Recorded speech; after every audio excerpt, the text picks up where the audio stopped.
Hello everyone, I am Seema Kundu. Welcome to our channel Let's Fly. Students, अगर आपने channel को subscribe नहीं किया है तो आप पहले चैनल को सब्सक्राइब कर लें ताकि हर नई वीडियो जो है आपके पास सबसे पहले पहुंचे। तो चलिए शुरू करते हैं। आज का हमारा जो चैप्टर है ज्योग्राफी सेक्शन से है, class 7th, chapter number 3, the surface and interior of the अर्थ। ये जो है चैप्टर आपका ज्योग्राफी सेक्शन से है, बहुत इंटरेस्टिंग है। Learning objective, it means that बच्चों कि आप जो ये चैप्टर पढ़ रहे हैं उसके बाद पढ़ने के बाद आपको क्या क्या सीखने को मिलेगा। इट इज़ वेरी कंपल्सरी कि हम जो है चैप्टर पढ़ लेते हैं, रटाफिकेशन कर लेते हैं, बट हमें ये नहीं पता होता कि हमने उससे क्या सीखा। तो हमेशा चाहे आप किसी भी सब्जेक्ट का चैप्टर पढ़ें तो आपके माइंड में ये ज़रूर होना चाहिए कि आप इस चैप्टर में क्या सीखेंगे, आपने क्या सीखा। पढ़ने के बाद आपको ये होना चाहिए कि हमने इस चैप्टर से क्या सीखा, एंड जो सीखा है वो आपके क्या काम आएगा, वो आपकी जो लाइफ स्किल में क्या इम्प्रूवमेंट करेगा। सो चलिए यहाँ पे देखते हैं, हमारा लर्निंग ऑब्जेक्ट है from this chapter. First, learn about earth surface and interior of the earth. Earth के सरफेस के बारे में जानेंगे कि जो उसकी फिजिकल फीचर हैं, that is, and the interior of the earth, earth के अंदर क्या है, that also we will know. Second है understand the structure of the earth. Earth का जो पूरा स्ट्रक्चर है, जो लेयर हैं जैसे कि क्रस्ट, मेंटल, कोर, उन सभी अर्थ जो कि इंटीरियर जो है वो मेड अप ऑफ किस लेयर से बना है, किस तरह से बना हुआ है, ये सारे information we will get with through this chapter. Next, differentiate between the P wave and the S wave. ये जो है टाइप है अर्थ वे की, this also we will read in this chapter. And last one, classification of type of rocks. तो rocks जो कितने type की हैं उसके बारे में भी हमें पता चलेगा। चलिए, आपने पहले भी पढ़ा है कुछ इसके बारे में, तो देखते हैं आपको कितना आता है। इन सभी क्वेश्चंस के जो आंसर हैं वो आप कमेंट बॉक्स में करेंगे बच्चों। लिसन अगेन, इन क्वेश्चंस के जवाब जिस बच्चे को आते हैं वो अपना जवाब कमेंट बॉक्स में राइट करेंगे। सो फर्स्ट क्वेश्चन है आपका, which planet we live in. Very easy, earth is made up of which material. Third, name the sudden changes on the earth surface. Fourth, where the remains of plant and animal lost. इन चारों questions के जो answer हैं वो आप comment box में देंगे। Overview होता है introduction of the chapter, what we will read in this chapter. So see here, if we look from the space, the planet Earth appear to a large round ball that shines bright and blue। कि जो हमारी अर्थ अगर हम उसको space से देखें तो वो एक राउंड बॉल, जैसे कि हम यहाँ से मून को देखते हैं हमें वो राउंड शेप में दिखाई देता है, इसी तरह अगर हम ऊपर से अर्थ को देखें तो वो ब्राइट और ब्लू कलर की दिखाई देती है। ब्लू क्यों? क्योंकि इस पे जो है 71% जो है वाटर है। We have already learned in our previous class how the earth was formed about 4.6 billion years ago। आपने पिछली अपनी क्लास में पढ़ा कि किस तरह से अर्थ का जो है अर्थ फॉर्म हुई थी। We also know that sun is a star and planet revolving around it, कि जो सन है वो एक स्टार है और उसके चारों तरफ सभी प्लैनेट जो है रिवॉल्व करते हैं, घूमते हैं। And it had come out of it in the distant past। However, the Earth is only planet where conditions are favorable for sustenance of life। आप सभी को पता है कि अर्थ ही ऐसा प्लैनेट है जहाँ पे वो फेवरेबल कंडीशंस है जो कि एक लाइफ के लिए इम्पोर्टेंट है। Since its birth, the Earth as well as other planet are undergoing change। कि सभी प्लैनेट और अपनी अर्थ भी जो है हमेशा एक बहुत ही कम जो चेंजेस में हमेशा चलते रहते हैं। इसमें जो चेंज है, कुछ चेंज जो है वो सडन दिखाई दे जाते हैं, कुछ चेंज है जो हमें हजारों लाखों साल बाद दिखाई देते हैं। Let us therefore study of structure of the earth interior and the internal forces which have led to the formation of its surface. तो हम जो है इस चैप्टर में पढ़ेंगे कि अर्थ का जो इंटीरियर है वो किस तरह से काम करता है, उसका स्ट्रक्चर क्या है और इसका जो स्ट्रक्चर है वो किस तरह से फॉर्म हुआ।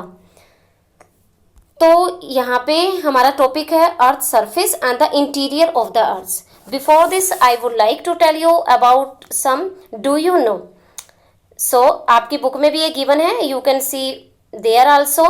The highest point of the earth surface is Mount Everest. That is 8,850 metre above the mean sea level से जो है माउंट एवरेस्ट जो है अर्थ का सबसे हाईएस्ट पॉइंट है। ये आपको लर्न करना है कितना, इसकी ऊंचाई कितनी है, हाइट कितनी है, 8,850 metre. And the lowest point is the bottom of the Mariana trench that is 11,034 metre below the mean sea level in the Pacific ocean, जो कि सबसे गर्त में है, गहरा जो पॉइंट है वो है पैसिफिक ओशियन में। और वो कितना गहरा है, 11,034 metre. Next do you know है devastating earthquake struck the Bhuj area of Gujarat on 26 January 2001. It killed thousands of people and caused extensive damage to property.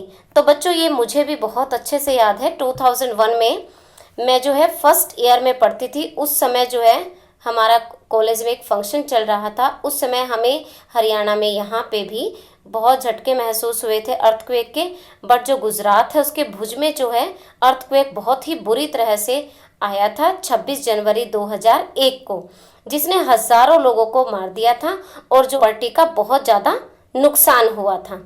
Baron Island is an active volcano located in Andaman and Nicobar Island of India. जो Barren Island है ये जो है Andaman Nicobar India में situated है, ये active volcano है। Next हमारा डू यू नो है सिस्मोलॉजी। सिस्मोलॉजी एक तरह की साइंस है जिसमें हम अर्थक्वेक के बारे में पढ़ते हैं। यहाँ पे देखिए बच्चों, अर्थ सरफेस, हमारा जो अर्थ का ऊपरी सरफेस है वहाँ पे जो अर्थ के लैंडफॉर्म वैरायटी है वो कई तरह की है।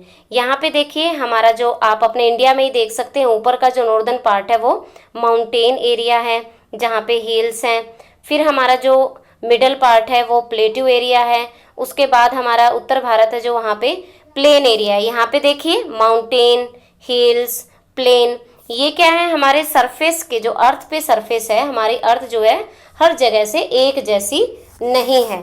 हमारी अर्थ पे जो है कई कंट्रीज में देखिए आप बहुत लैंडफॉर्म की वैरायटी है, कहीं पे एक ही टाइप के हैं। जैसे अपने इंडिया में जो लैंडफॉर्म बहुत सारी वैरायटी है कि ऊपर जो है हमारा माउंटेन एरिया है, उसके बाद हमारा प्लेन एरिया है, हरियाणा, उत्तर प्रदेश, पंजाब, बिहार। उसके बाद मिडल जो इंडिया है वो हमारा प्लेट्यू एरिया है। उसके बाद जो है हमारा कोस्टल एरिया है जो किनारे हैं। उसके बाद हमारे आइलैंड भी हैं, लक्षद्वीप आइलैंड, अंडमान निकोबार।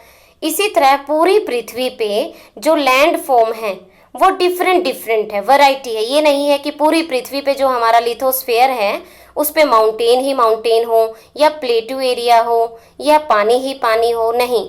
जितना भी हमारा लिथोस्फेयर है, लैंड फॉर्म एरिया है, उस पे हमारा जो मेन 4 चीज़ें पाई जाती हैं, या तो वो माउंटेन है, हिल्स है, प्लेट्यू है या प्लेन है। नेक्स्ट यहाँ पे देखिए the interior of the earth. Our knowledge of Earth interior is based on indirect observation. What is the meaning of this line? कि अर्थ के अंदर क्या है, ये ऑब्जर्वेशन जो है इनडायरेक्ट है। ये नहीं है कि हम पृथ्वी के अंदर गए हैं और हमने उसको देखा है। हमने जो है मशीनों, टेक्नोलॉजी की सहायता से पता लगाया है कि अर्थ के अंदर क्या है। इट मीन्स हमारा जो नॉलेज है, हमारा जो ऑब्जर्वेशन है वो इनडायरेक्ट है। नेक्स्ट है the behaviour of seismic waves of earthquake and the occurrence of volcano. बहुत सालों तक हमारे लिए जो पृथ्वी का इंटीरियर है वो एक रहस्य रहा। We know little about it because deep down the temperature of the earth is very high. कि हमारे अर्थ के जो अंदर का टेम्परेचर है वो बहुत ज़्यादा हाई होता है। The intensive heat neither allows us to dig deep nor is there any possibility of living organism deep inside the earth. कि हमारा जो है हम उसके अंदर ज़्यादा गहराई तक डिग नहीं कर सकते और ना ही वहाँ पे कोई लिविंग ऑर्गेनिज्म रह सकता है। 3 to 8 kilometre below the surface for extracting gold from mines and we have been able to dig as deep 3.5 kilometer below the earth's surface, and our knowledge of earth's interior is therefore based on indirect observation like behavior of seismic waves of earthquake and the occurrence of volcanoes। इन दो चीज़ों के जरिए जो है हमें सारी knowledge मिलती है। अब हम बात करेंगे सिस्मिक वेव्स जो है ये क्या है। जो अर्थक्वेक है वो जो आपको भी पता, आप सभी ने सुना है इसके बारे में, जो अर्थक्वेक है वो शेकिंग और ट्रेबलिंग होता है जो पूरी अर्थ सरफेस को हिला देता है। और ये किस वजह से होता है? इंटरनल मूवमेंट की वजह से। The shock waves generated by an earthquake have their origin at a focus inside the earth, कि जो हमारी वेव्स है वो अर्थ का जो एपिसेंटर है बीच में, वहां से स्टार्ट होती है और वहां से जो है फिर चारों तरफ फैल जाती हैं। These waves then travel toward the earth surface, और अंदर से ये बाहरी सरफेस की तरफ जो है सभी वेव्स फैल जाती हैं in the direction and with different speed. The speed of these waves depend upon the nature of the material they pass through. ये जो स्पीड है, अर्थक्वेक की जो स्पीड है वो डिपेंड करती है कि वो किस मटेरियल में से पास थ्रू होती हैं, किस मटेरियल में से गुजरती हैं। अगर हम उसको देखें तो हम उसको 2 पार्ट में डिवाइड करते हैं। पी वेव्स, जिसको हम प्राइमरी वेव्स बोलते हैं, which can travel through both solid and liquid. जो पी वेव्स होती हैं वो सॉलिड और लिक्विड दोनों मीडियम में से पास थ्रू हो सकती हैं, और इनकी जो स्पीड है वो बहुत फास्ट है। आप यहाँ पे देख सकते हैं पिक्चर में, दोबारा से सुनिए कि हमारी जो पी वेव्स हैं जिनको हम प्राइमरी वेव्स बोलते हैं, they can travel through both solid and liquid. ये सॉलिड और लिक्विड दोनों मीडियम में से गो थ्रू हो सकती हैं और इनकी स्पीड बहुत ज्यादा होती है। नेक्स्ट आती है हमारी सी वेव्स। सी वेव्स जो हैं oscillate in a direction that is perpendicular to direction of movement. यहाँ पे देखिए आप इसकी डायरेक्शन देख सकते हैं, इनको हम सेकेंडरी वेव भी बोल सकते हैं। They can travel the other hand can pass through only a solid medium and that too at a lower speed. आपने पढ़ा कि पी वेव जो है लिक्विड और सॉलिड दोनों में से जा सकती हैं, जबकि जो सेकेंडरी एस वेव है वो केवल सॉलिड मीडियम में से ही गो थ्रू होती हैं और इनकी जो स्पीड है वो स्लो होती है। The study of behaviour of these waves tell us about the earth interior. जब हम इनकी स्टडी करते हैं, इन वेव्स की स्टडी करते हैं, इनके बिहेवियर से, इन वेव्स से हमें अर्थ के इंटीरियर के बारे में नॉलेज होती है। नेक्स्ट देखिए हमारा जो टॉपिक है, ऑक्यूरेंस ऑफ वल्केनोज। ये जो है यहाँ पे आप देख सकते हैं कि एक वल्केनो की फोटो गिवन है। जो हमारे अर्थ के अंदर मेल्टेड मैग्मा होता है वो जो है, यहाँ पे मैग्मा देखिए, क्रेटर और लेयर ऑफ एश एंड लावा, ये साथ में बाहर जो है गैस एशेस बाहर निकलती हैं। जो वल्केनोज होते हैं उसमें से जो ये मेल्टन लावा निकलता है ये बाहर आके जो है सॉलिड शेप में आ जाता है। बाहर आकर ये पिघला हुआ होता है, उसके बाद ये सॉलिड शेप ले लेता है और यही जो है रॉक्स बनाता है, जिसमें से बहुत सारी जो रॉक्स हैं वो हार्ड भी होती हैं और बहुत सारी रॉक्स जो है बहुत ही सॉफ्ट भी होती हैं। और जो रॉक है ये नेचुरली ऑकरिंग सॉलिड सब्सटेंस होता है that is made up of a mixture of mineral से बना होता है। चलिए इसके बारे में हम आगे डिटेल में पढ़ेंगे। आज का हमारा जो वीडियो है हम यहीं स्टॉप करेंगे। Students, if you like this video please like, share and subscribe this channel, press bell icon to get the notifications for the new video. मैं हूँ आपकी टीचर सीमा कुंडू। नमस्कार।